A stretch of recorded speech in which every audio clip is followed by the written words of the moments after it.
السلام علیکم پیارے بچوں، آج ہماری کہانی کا موضوع ہے آج میرا روزہ ہے۔ جلدی سے میرے چینل کو سبسکرائب کر لیں۔ امی کو رمضان کی تیاریاں دیکھ کر عائشہ ماما میں بھی کل روزہ رکھوں گی۔ ٹھیک ہے، تم روزہ ضرور رکھنا کیونکہ اس سال سے تم پر روزے فرض ہو گئے ہیں، لیکن پہلے میں تمہیں روزے کے بارے میں سمجھاؤں گی کہ روزہ کیا ہوتا ہے۔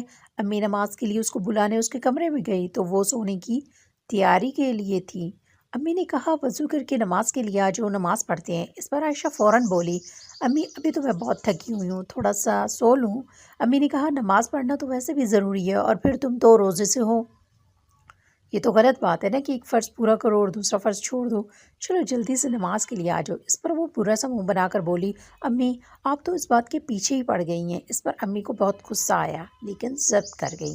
عائشہ کو جو نماز پڑھانے کا کہا، عائشہ نے جیسے تیسے نماز ادا کی اور پھر جا کر اپنے کمرے میں لیٹ گئی۔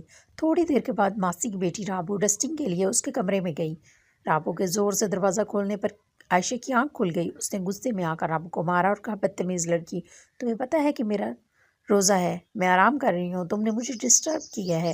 رابو روتی ہوئی باہر آئی اور عائشہ کی امی سے شکایت کی تو انہوں نے عائشہ سے آ کے پوچھا تو عائشہ فوراً مکر گئی، یہ جھوٹ بولتی ہے، میں نے نہیں مارا۔ امی چپ ہو گئی۔ روزہ کھلنے میں تھوڑا سا وقت باقی تھا۔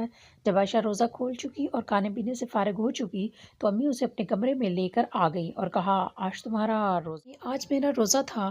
عائشہ نے بڑے فخر سے کہا۔ امی نے کہا بالکل نہیں۔ اس پر عائشہ حیران ہو کر بولی کہ میں سحر سے لے کر افطار تک بھوکی رہی۔ امی نے کہا تم نے بالکل صحیح کہا ہے، تم صرف بھوکی اور پیاسی رہی ہو، تم نے روزہ نہیں رکھا۔